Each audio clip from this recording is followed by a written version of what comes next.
సాంప్రదాయం తెలుగునాట విచ్చలవిడిగా సాగుతోంది. పాత పాటల్ని తీసుకోవడం, దరువులతో ఖూనీ చేసేయడం షరామామూలైపోయింది.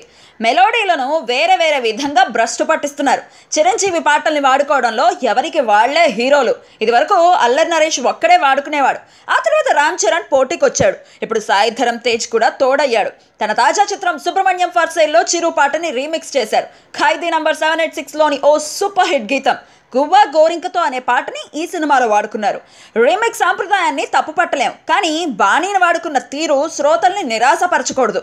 గువ్వా గోరింకతో అనేది ఓ మధురమైన మెలోడీ. బాలు జానకులు ఈ పాటని అద్భుత అన్నట్టుగా పాడారు. అయితే మిక్కీ జే మేయర్ స్వరకల్పనలో సాగిన రీమిక్స్ గీతంలో మాత్రం ఆ మాధుర్యం మిస్ అయింది. ఇది రీమిక్స్లా లేదు, పాత పాటనే స్టేజ్ మీద పాడితే ఎలా ఉంటుందో అలాగే ఉంది. గాయని గాయకుల గాత్రం తేలిపోయింది. పాటను చిత్రీకరించిన విధానం కూడా ఏమంత గొప్పగా లేకపోవడంతో చిరు ఫ్యాన్స్ నిరాశలో కూరుకుపోతున్నారు. ఇక్కడితో ఆగుతుందా, లేదంటే చిరు పాటని చెడగొట్టేశారన్న అపప్రదని మూట కట్టుకోవాల్సి వస్తుందా?